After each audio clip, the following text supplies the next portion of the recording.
नमस्कार, मी Dhanashree house queen मध्ये तुमचं खूप सारं स्वागत करते। आजचा दिवस तुम्हाला खूप छान आनंदात जाऊ दे, तुमच्या मनातल्या सगळ्या चांगल्या इच्छा पूर्ण होऊ देत।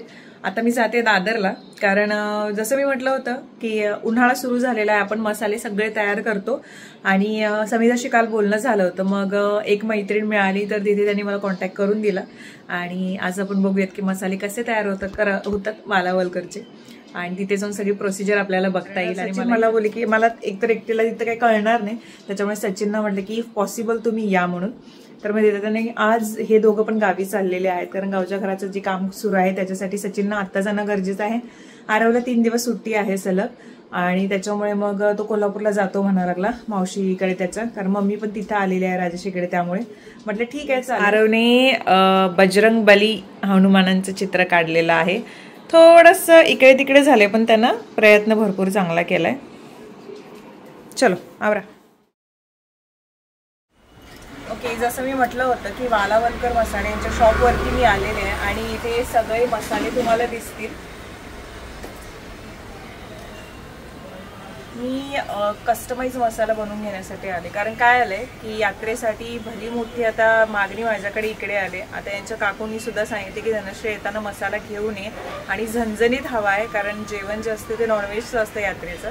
तर मग मी यांना रिक्वेस्ट केलेली आहे आणि आपण तीही प्रोसिजर बघणार आहोत की जो आम्हाला हवा आहे कांदा लसूण मसाला, तर तो कसा तयार होतो। पण तत्पूर्वी इथे कोणते कोणते मसाले मिळतात आपल्याला, तर त्यांची माहिती आपण यांच्याकडून घेऊयात। नमस्कार।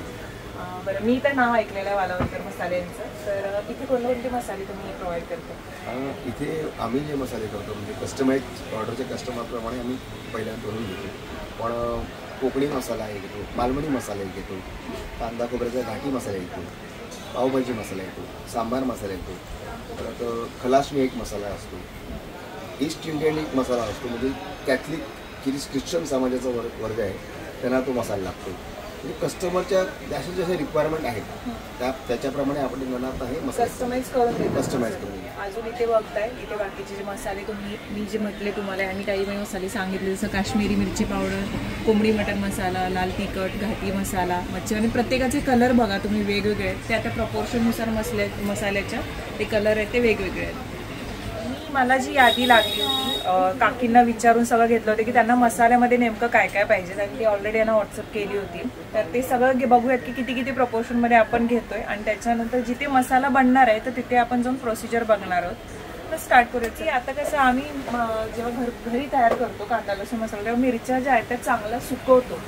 तर तुम्ही ऑलरेडी सुकवून ठेवता, कारण प्रत्येकाला ते असतं की मिरच्या सुकवून वापरलेत की नाही, गावाकडे चांगले तडकेपर्यंत आपण त्या मिरच्या सुकवतो, तर तसं तुम्ही सुकवून वापरता अगोदर? तुमची ऑर्डर आलेली आहे त्यामुळे मी तुमच्या मिरच्या सुकवून ठेवलेल्या आहे। म्हणजे जशी ऑर्डर प्री ऑर्डर केल्यानंतर आपण सुकवून घेतो, कारण का मग कसं जेवढं पूर्वी आठवडा ऊन दाखवायचे पाहिजे, आता तेवढा वेळ कोणाला नाही। जर 2 दिवस तरी ऊन दाखवलं तरी त्यातलं ओलसर मॉइश्चर निघून जाईल।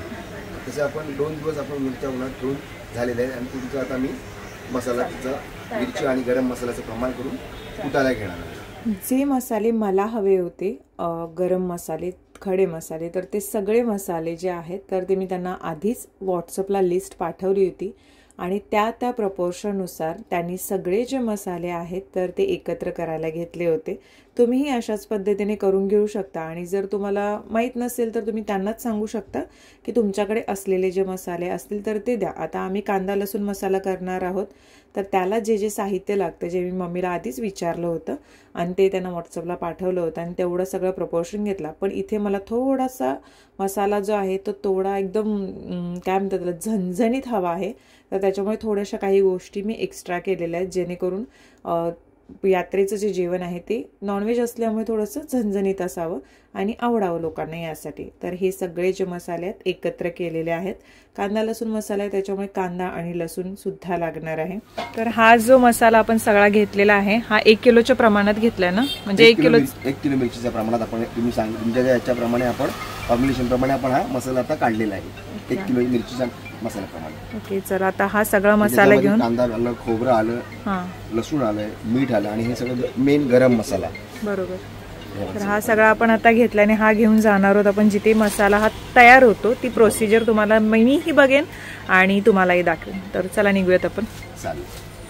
ह्या किती प्रकारच्या मिरच्या आहेत? मिरच्यांचे प्रकार म्हणजे आता आपला जो घाटी मसाला आहे ना त्याला आपण 4 प्रकारच्या मिरच्या आपण टाकणार त्याच्यामध्ये. म्हणजे ही लवंगी मिरची आहे, बारीक असते एकदम आणि जास्त तिखट असते एकदम. आणि ही याच्यामध्ये सौम्य तिखट पण ही दिसली असते. ही गावठी मिरची, ही लवंगी मिरची, ही बेडगी मिरची, कलरला आणि याला चवीला येणार आणि कलरला येणारी, आणि ही काश्मीरी मिरची. हां, अशा सगळ्या मिरच्या आपण त्या मसाल्यात आपण टाकतो. आपण सेमच आहे, त्या पण आहे सेमच आहे. ते वरती खाली आहे. आणि ही मिरची वेगळी दिसते, ही रेशमपट्टी आहे. ह्याच्या जरा जाड होतो जरासं म्हणजे पावडर. आणि आपल्या काही जणांना ती लागते म्हणून आपण ती ठेवली. दातांना म्हणजे हे बारीक होत नाही, बारीक होत नाही, जाड होते. म्हणजे गुजराती मारवाड्यांना तशी त्याची पावडर करावी लागते. म्हणजे एकदम पावडर जाड होते, आरबट जरबट असते. आणि ही संकेश्वरी मिरची आहे. संकेश्वरी आजकाल संकेश्वरी मिरची आहे ना, ती बेडगीला म्हणून संबोधलं जातं. ओरिजिनल मिरची ही आहे. हो, आता गावी आमच्याकडे ह्याच म्हणजे नेपाळी संकेश्वरी मिरची असते ना, ती ही आहे. ओके, तर आपण ह्याच्या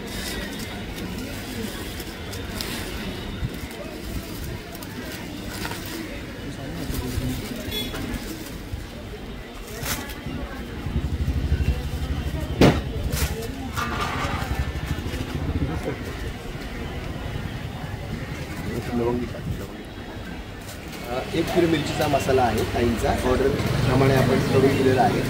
सगळं सामान आता हे आपण डंकर कुठून घ्यायचं आहे आपल्या. त्यानंतर आम्ही मसाले जिथे तयार होतात तिथे गेलो, ग्लोव्ज आणि कॅप घातली. इथे ऑथेंटिक पद्धतीने जसे मसाले तयार होतात तर ती मी प्रोसिजर दाखवते आहे. मशिनरीजमध्ये केलेच जातात. इथे कांदा आणि लसूण जे आहे ती बारीक करून घेतली. सगळे खडे मसाले जे आहेत तेलामध्ये तळलेले जात आहेत. तेलसुद्धा सनफ्लॉवर वापरलं जातं. स्वतः मी सगळं बघत होते की कोणत्या कोणत्या गोष्टी त्यांनी वापरता आहेत. मसाला जो आहे तो अगदी इतका छान परतून घेतला जातो, म्हणजे खरपूस एकदम अगदी चांगल्या प्रपोर्शनमध्ये. त्यानंतर ह्या मिरच्या ज्या सुकवलेल्या आहेत, वाळवलेल्या आहेत, तर त्या सगळ्या एकत्र केल्या जातात. त्याही ह्या मसाल्यांसोबत छान अशा परतवल्या जातात. इथे तुम्ही बघताय, जोपर्यंत अगदी योग्य प्रमाणात आणि योग्य वेळेवरती मसाले जे आहेत ते परतवून घेतले जात नाहीत तोपर्यंत त्याला चव ही येणारच नाही. त्याच्यामुळे तेवढी अनुभवी गोष्टीसुद्धा असाव्या लागतात. गेले 4 पिढ्या ते लोक या मसाल्यांच्या बिझनेसमध्ये आहेत, हे मला त्यांच्याशी बोलताना कळालं.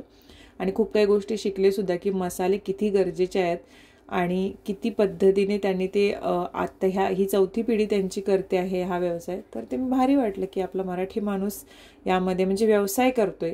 तर ते एक गोष्ट आम्हाला छान वाटली होती की अजूनही ते लोक या व्यवसायामध्ये आहेत. त्यानंतर सगळे जे मसाले चांगले परतवून घेतल्यानंतर तेलामध्ये भाजून घेतल्यानंतर हे असे मशिनरी खाली ठेवले गेले. आपण ज्याला डंक म्हणतो, आमच्याकडे म्हणतात मिरचीचा डंक किंवा चटणीचा डंक. तर अशा पद्धतीने हे बारीक केले जात होतं. आणि कंटिन्युअसली काय होतं की अशा पद्धतीने हा जो मुलगा होता तर कंटिन्युअसली त्याचं हे असं चालू होतं. मी विचारलं सुद्धा की ह्या आवाजानं डोकं दुखत नाही का, तर काहीच नाही होतं म्हणायला लागला, तर सवय झालेली आहे. अशा प्रकारे बारीक झाला मसाला हा पूर्ण. त्याच्यानंतर ते लोक एकदा घेतात चाळणीमध्ये आणि परत चाळतात. मोठे मोठे असलेले जे कण असतील ते परत त्या ह्या मशीन खाली टाकतात. त्याच्यामुळे ते अजून बारीक. पारंपरिक पद्धतीमध्ये आपण सुद्धा उखळामध्ये मसाले कुटायचो, जर आपल्याला आठवण असेल तर. बऱ्यापैकी मी सगळी प्रोसिजर बघत बसले होते. आणि आम्ही लास्ट टाइमला जेव्हा मसाला केला होता कांदा लसूण मसाला घरी, तर ती थोडी वेगळी पद्धत आहे. आता जेवढा बारीक पूड घेता येईल तेवढ्या पद्धतीने ते हे लोक घेत आहेत. इथे कांदा आणि लसूण जे आहे ते तेलामध्ये चांगलं तळलं करपवलं जात आहे, जेवढं प्रपोर्शन हवं असेल तेवढं. लसूण जी तेलात चांगली भाजून घेतली होती, तळून घेतली होती, तर तीही मिक्स केली जाते. आणि त्याच्यानंतर जे कांदा आहे तर तो टाकला जातोय. म्हणजे ज्या ज्यावेळी जे मसाले टाकायला हवेत त्याच वेळी ते घेतले जाते. कधी कधी आपण काय करतो, एकत्रच घेतो आणि सगळं मिक्सरला लावतो, तर तसं नाही करतात. त्यामुळे ही पद्धत मी पूर्ण बघत होती. प्रत्येक पद्धती वेगवेगळ्या असतात, जागेनुसार बदलत असतात. आणि कांदा लसूण मसाला तयार झालाय. आणि दुसरी गोष्ट म्हणजे आता थोडंसं गरम आहे म्हणून आपण हे वाफ जे आहे जाऊ दे म्हणून आपण असंच ठेवलेलं आहे. आणि कलर एकदम लाल भडक. आणि मला तसं झणकेदार पाहिजे की थोडंसं चिमूटभर खाल्लं एकदम. परत एकदा काय की परत एकदा काय की तुम्हाला चमचावर देणार.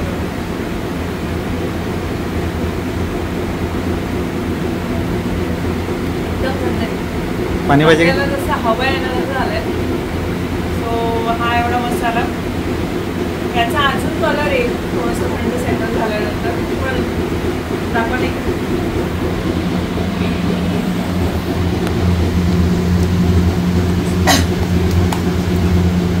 लाल भडक एकदम आलेलं आहे. आम्हाला पोहोचायला तिकडून जवळजवळ 6:30 वाजले. आल्यानंतर बाकीचं सगळं मी आवरलं. तुम्हालाही मसाले हवे असतील तर कस्टमाइज सुद्धा करून घेऊ शकता. म्हणजे तुम्ही जे प्रपोर्शन सांगाल मसाल्यांचं तर त्या पद्धतीने किंवा त्यांच्याकडून तुम्ही घेऊन येऊ शकता. दुसरी गोष्ट, तुम्हाला त्यांच्या वेबसाईटवरून सुद्धा मसाले मागवता येतात. बाहेर देशात असाल तर तुम्हाला Amazonवरून ते मसाले मिळू शकतात. कॉन्टॅक्ट नंबर दिलेला आहे, त्यावरती तुम्ही कॉन्टॅक्ट करून व्हॉट्सअपला तुम्ही पाठवून देऊ शकता लिस्ट वगैरे. म्हणजे तुम्हाला जसे मसाले कस्टमाइज करून हवे त्या पद्धतीने हवं तर तुम्ही भेट देऊ शकता. त्याच्यासाठी दुकानाचा जो ऍड्रेस आहे तर तुम्ही डिस्क्रिप्शन बॉक्समध्ये तुम्हाला देईनच. आणि आता आरव आणि सचिन चालले आहेत गावी, गावाकडे काम आहे त्याच्यासाठी. आणि आरव तरी जाम खुश आहे कारण कोल्हापूरमध्ये त्याला रंगपंचमी अनुभवायला मिळणार आहे, जी की आहे शनिवारी. त्याच्यामुळे तो अजून त्या दिवशी घातलेला शर्ट वगैरे माईने त्याच्या फोन केलेली. काय नको, ती पण चांगले काकांना मी सांगितले ते फिक्स करायला. कलर घेतलाय त्याने. इथे पवार साहेब पण निघालेले आहेत कोल्हापूरला. तुम्ही सगळे घेतलं, काय नको. हे काय राहिलंय तुमचं? मोबाईल एक सामान राहिले. मोबाईल घेतलात, चार्जर घेतलात, तुमचं घड्याळ मला पण नको.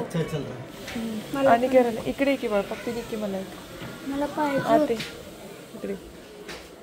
स्वामींना नमस्कार केलास, तिथे नमस्कार कर.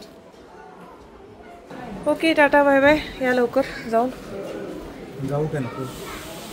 कामाला जाणं गरजेचंच आहे, पर्याय नाही आपल्याकडे. तुम्ही नाही तर मी एकट्याने तरी जायलाच पाहिजे. Bye bye Aarav.